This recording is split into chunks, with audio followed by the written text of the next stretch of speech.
Karena kan kadang-kadang banyak orang yang memain penggemukan tapi belum berani main breeding. Ya karena memang resiko breeding lebih besar daripada penggemukan. Assalamualaikum warahmatullahi wabarakatuh. Bertemu kembali bersama saya di channel YouTube Sumber Rahmat Rezeki Farm. Untuk sore kali ini saya berkesempatan main di peternak domba di Indramayu. Di sini akan coba saya jelaskan terkait tetap masalah breeding, karena tujuan utama saya untuk beternak itu adalah breeding. Jadi kurang lebih banyak yang saya bahas adalah terkait tentang breeding ya guys. Oke, untuk melihat seperti apa dan bagaimana konsep breeding dari Pak Muna AB Farm di Indramayu, yuk kita lihat videonya berikut ini. Oke guys, jangan lupa subscribe, like, dan tentang tombol.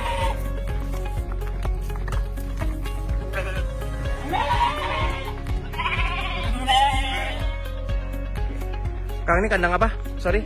Ini kandang untuk kawin. Ini untuk yang ukuran size-nya yang kecil-kecil kita pakai yang pejantan yang kecil. Kalau yang pejantan betinanya besar kita kasih ini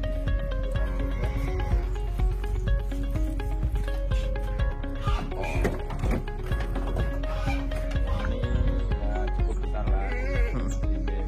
Ini ukuran kandang kelodinya berapa, Kang?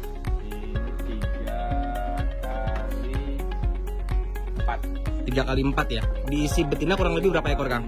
Maksimal 1/15. 1/15 ya. Kita pindahin kandang hamil kecil nanti di sana.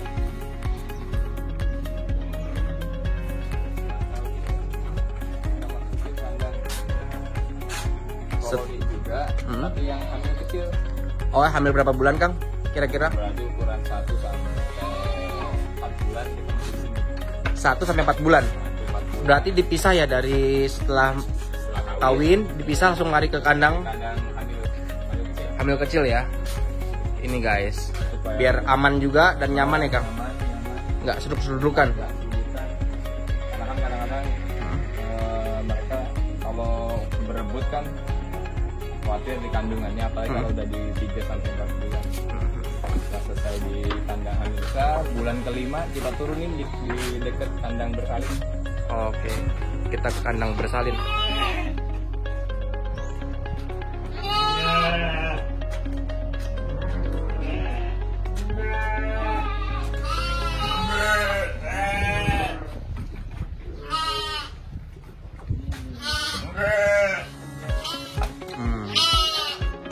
Kalau hamil besar kita taruh di bawah.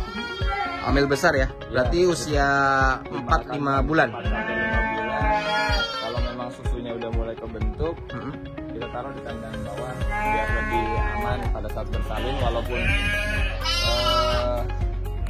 kita nggak monitor sepanjang malam pun mereka aman, dan perbandingan luas lahannya dengan per ekornya malah lebih luas, sampai 2 meter persegi per ekor. Jadi ukuran 3x3 paling saya sih cuma maksimal 4.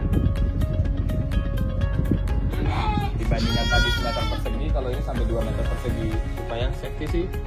Karena kalau misalkan terlalu padat juga khawatirnya pas lahiran malam mereka terinjak-injak. Jadi kalau sudah lahiran kita pisahkan sebentar, baru kandang rumingin induk sama anakan. Gimana, Kang? Kita satukan. Ini yang kandang yang per meter. Berarti setelah usia anak berapa, Kang? Setelah lahiran. Oh, setelah lahiran. Setelah lahiran langsung dipisahkan. Rumingin induk sama anak, tidak boleh ada gangguan dari yang lain. Pastikan mereka aman ya, Kang? Aman, terjalin hubungannya, terpenuhi susunya, tidak ada gangguan dari yang lain. Biasanya berapa lama, Kang, anaknya disimpan? 1 bulan. 1 bulan ya? 1 bulan rumingin sama indukan sama anakan. Habis itu kita sosialisasikan dengan indukan lain umur di 2 sampai 3 bulan. Ini mungkin masa sosialisasi. Karena nanti setelah 3 bulan mereka disapih, induknya kawin,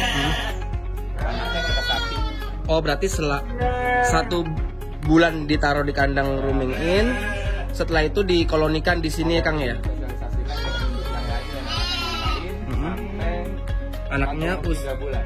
sampai anak lepas sapi ya? Lepas sapi, anaknya memisahkan, induknya kita kawinkan. Nih guys, kita lihat ya, kandangnya sudah sangat terorganisir.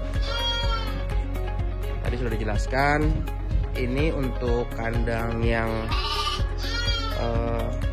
usia induk hamil sekitar 4-5 bulan ditaruh di kandang tersendiri dengan konsep langsung bersentuhan dengan tanah agar supaya infonya dalam proses kehamilan itu aman dan anak pun aman karena tidak ada resiko terjepit ya Kang ya. Kalau anak kecil itu biasanya kalau petakilan itu kejepit mengakibatkan kematian yang merugikan kita ya Kang. Betul. Jadi pada saat setelah kelahiran malah jadi mati, ya kita selama pemeliharaan 5 bulan sebelumnya nggak ada keuntungan sama sekali. Ya, harus benar-benar kita pantau dan kita awasi ya Kang. Ya, kalau main breeding berarti safety yang pertama. Yang utama yang perlu kita lakukan, pastikan dia sampai masa panen. Di umur 3 bulan itu kan kita sebenarnya masa panen pada saat main breeding, terutama jantan. Karena kan kadang-kadang banyak orang yang memain penggemukan tapi belum berani main breeding. Ya karena memang resiko breeding lebih besar Daripada penggemukan. Makanya Dan sangat lebih kompleks ya Kang. lebih kompleks baik dari awal kawin, mandi besar, bersalin ataupun masa-masa menyusui juga kita harus lebih intens perhatian. Kandang rooming ini ya sampai usia 1 bulan biasanya kita taruh di sini.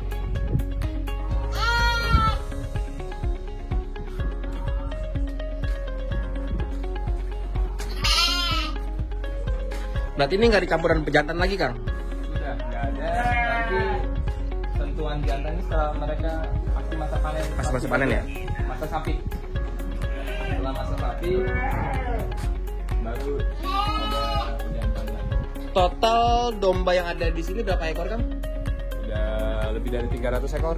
300 ekor ya?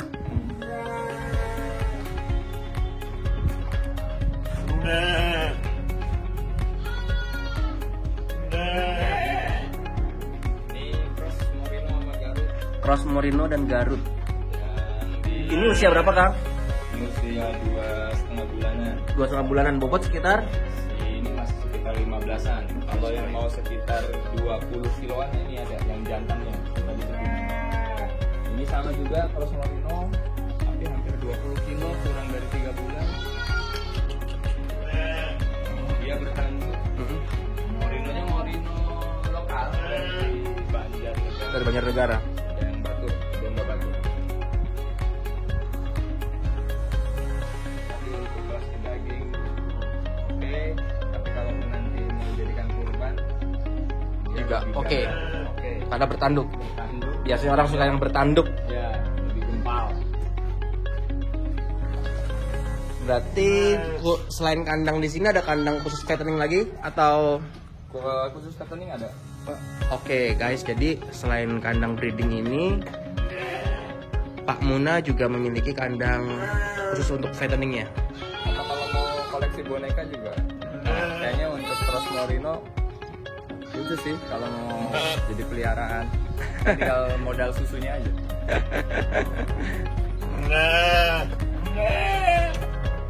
Ini setelah anak 3 bulan kita Oke, setelah usia anak 3 bulan dipisahkan. Ini yang betinanya kita kasih makanan ya pastinya lebih dibandingkan yang lain, pastikan supaya pertumbuhan mereka karena mereka kan biasanya habis lepas susu itu kan biasanya ada masa-masa stres untuk makanannya. Nah pastikan kita penuhi kebutuhan pengganti susu itu tadi. Nah, pakanannya di saat usia 3 bulan ini apa Kang?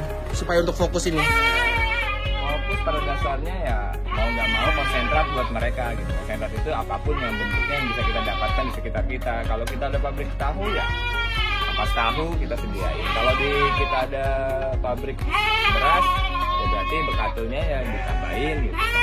Tapi kalau mau beli konsentrat jadi ya pastikan kita sediakan. Kalau di kandang ini pakainya apa Kang konsentratnya? Konsentrat kita masih pakai karena di Indramayu adalah produktivitas padinya tinggi.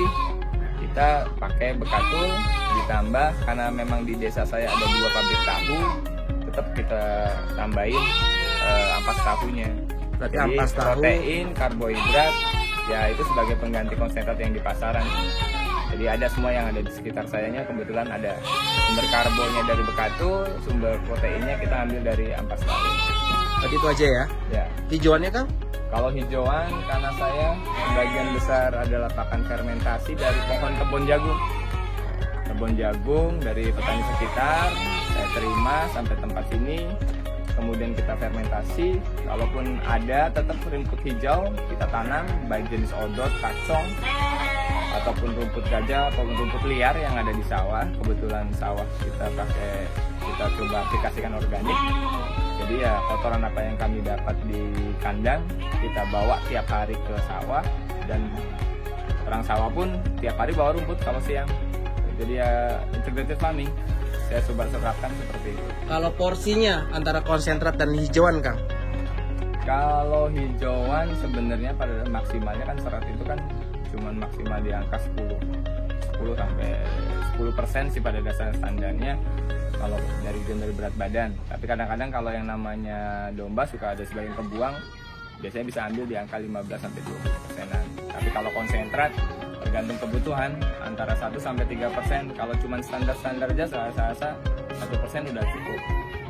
2% untuk kebutuhan sampai 3% itu domba yang menyusui ataupun hamil besar harus di angka 2 sampai 3%. Pemberiannya digabung dengan hijauannya atau terpisah? Waktunya aja yang dibedakan. Jadi kebetulan kalau saya aplikasinya konsentrat dalam arti ampas tahu, bekatul apa kita kasihkannya di pagi hari, kemudian dikasih pakan fermentasi. Kebetulan saya pakai yang 2 kali sehari, kemudian sore kasih pakan fermentasi dengan ditambahkan hijauan segar. Itu. Jadi walaupun kata bilang ini main fermentasi tapi breeding, emang bisa karena sebagian orang masih momoknya kan kalau fermentasi breeding timbulnya kan kegagalan baik kematian pada janin, abortus ataupun yang lain. Tapi makanya yang kita terapkan tetap dua-duanya kita lakukan, fermentasi tetap ada, konsentrat ada, ataupun hijauan segarnya tetap kita kasih. Itu. Ini untuk yang tadi yang betina-betina yang ini khusus kandang sapi. Betina setelah sapi. Ya, calon indukan selanjutnya.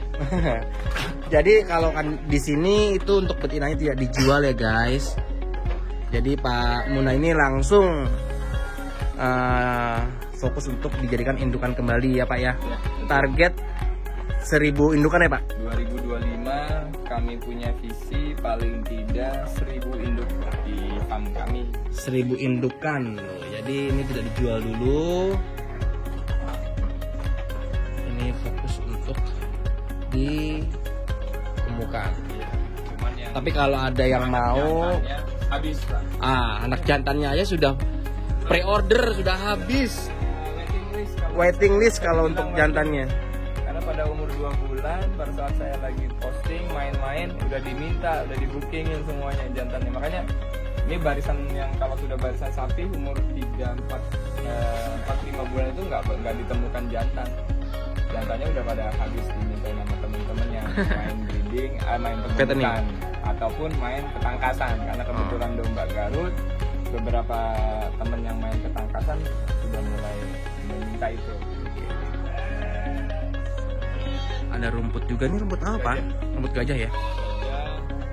Kalau odot juga sebagian besar ditanam di sawah.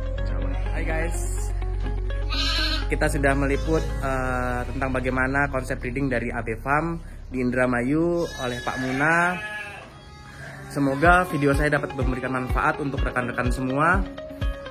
Dan jika saya masih bisa diberi kesempatan lagi, saya akan tetap meliput ke semua peternak-peternak yang ada di wilayah Jakarta, Jawa Barat, Jawa Timur, Jawa Tengah, dan sekitarnya.